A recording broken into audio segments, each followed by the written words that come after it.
हिस्सेदारी मिलती, भागीदारी मिलती, जाति जनगणना कराई जाती और जनसंख्या के अनुपात सभी को उसके आधार पर, चाहे वो कृषि भूमि हो, जल जंगल हो या खनिज हो, सरकारी संपदाओं में सभी में बराबर की हिस्सेदारी मिलती। लेकिन उस संविधान की वजह से जो बाबा साहब ने हमें संविधान दिया वो पूरी तरह से लागू नहीं हुआ था। अब जो लागू हुआ है उसके अनुपात में हमारे जो अपने बच्चों को हम लोग पढ़ा लिखा ले रहे हैं, रोटी रोजगार हमारे छोटे व्यापारी भाई छोटा मोटा व्यापार कर रहे हैं, किसान भाई अपने खेत में फसल उगा के उसका थोड़ी बहुत उपज का मोल मिल जाता है, वो आज संविधान आज खतरे में है। समझिए कि अगर संविधान खत्म हो जाएगा तो हमारा वोट डालने का अधिकार भी खत्म हो जाएगा। हमारे बाबा साहब ने बड़े सोच विचार कर अपने गरीब पिछड़ा दलित मजदूर किसान सबको वोट डालने का जो अधिकार दिया था वो बड़े सोच समझ कर दिया कि बड़ी संख्या तादाद में ये लोग हैं जो कमेरा समाज के लोग हैं, जो विभिन्न जातियों में बटे हुए हैं, वो सभी लोग एकजुट होकर, क्योंकि हमारा वोट ज़्यादा है तो सब लोग अपने वोट का सही प्रयोग करेंगे और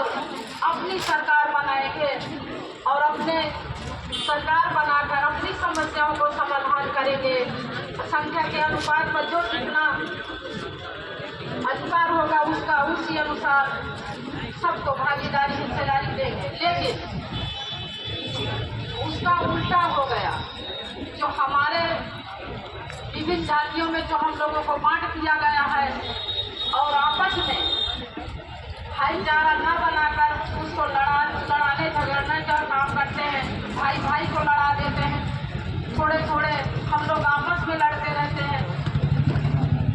जो थोड़ा सा बगल में कोई उठा लिया अपना घर बना लिया उस पर लड़ जाते हैं, किसी के खेत में जानवर चले गए तो लड़ जाते हैं ना, आपस में लड़ते हैं ना। हम लोग किसी ने किसी का कुछ कर दिया, सामान बगल में कुछ उठा लिया, अरे देखो ये तो हमारे उसमें आ गया। लेकिन ये बताइए कि इसमें ज़्यादा लड़ने की जरूरत है, वहाँ तो हम लोगों का दिमाग नहीं जाता। जहाँ ज़्यादा लड़ाई करना है, हम लोगों को सत्ता शासन में जाना है, उस तरफ नहीं ध्यान जाता। भाई भाई में लड़ाई, यही तो चाहती है ये सरकारें कि आपस में इनको लड़ाते भिड़ाते रहें और इनका वोट लेते रहें और इसी तरह हम लोग शासन सत्ता में राज करते रहें। तो आज वो जो संविधान वोट डालने का अधिकार मिला है, अगर वो बदल गया तो समझ लीजिए कि क्या होगा, हमारे आने वाली पीढ़ी का क्या होगा। तो हम लोग जो भाईचारा बनाकर रथ यात्रा के माध्यम से जगह जगह आप लोगों को संदेश दे रहे हैं कि आप सब लोग एकजुट हो जाइए, संगठित हो जाइए और अपनी वोट की ताकत को पहचानिए। जो आज तक हम लोगों को हक अधिकार नहीं मिला, ये चाहती है सरकारें कि 5 किलो अनाज और चंद रुपये में हम लोग अपनी किस्मत को मान कर बैठ जाए और ये लोगों का वोट लेकर हम इसी तरह